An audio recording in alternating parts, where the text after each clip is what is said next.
बिस्मिल्लाहिर्रहमानिर्रहीम।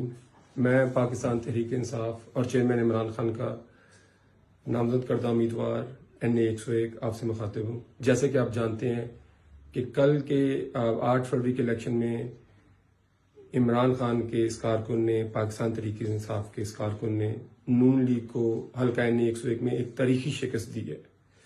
उसके बाद ये लोग बुखला गए हैं। एक दो चैनल्स ने एक झूठी और मनगढ़ंत खबर चलाई है। अगर इन्होंने अगले आधे घंटे के अंदर तमाम चैनल्स ने इसकी तरदीद ना की तो मैं इनके खिलाफ इनको कानूनी कार्रवाई करूंगा, हद तक इज्जत का दावा करूंगा और इन तमाम लोगों को मैं कोर्ट के अंदर लेके जाऊंगा।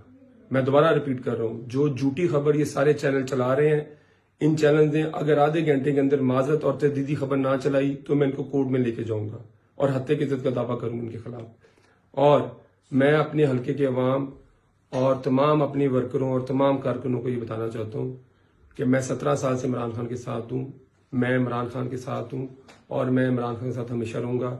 ये बुखलाहट के अंदर, ये अपनी शिकस्त को देखते हुए, ये आप जानते हैं ये नून लीग का पुराना वतीरा है, ये अपने साथ कुछ मीडिया चैनल्स को साथ में ला के ऐसी झूठी खबरें चला रहे हैं। आप तमाम लोग ऐसी किसी सुनी सुनाई बात पर यकीन न दें। मेरा जीना मरना, मेरी सियासत इमरान खान के साथ है। शुक्रिया।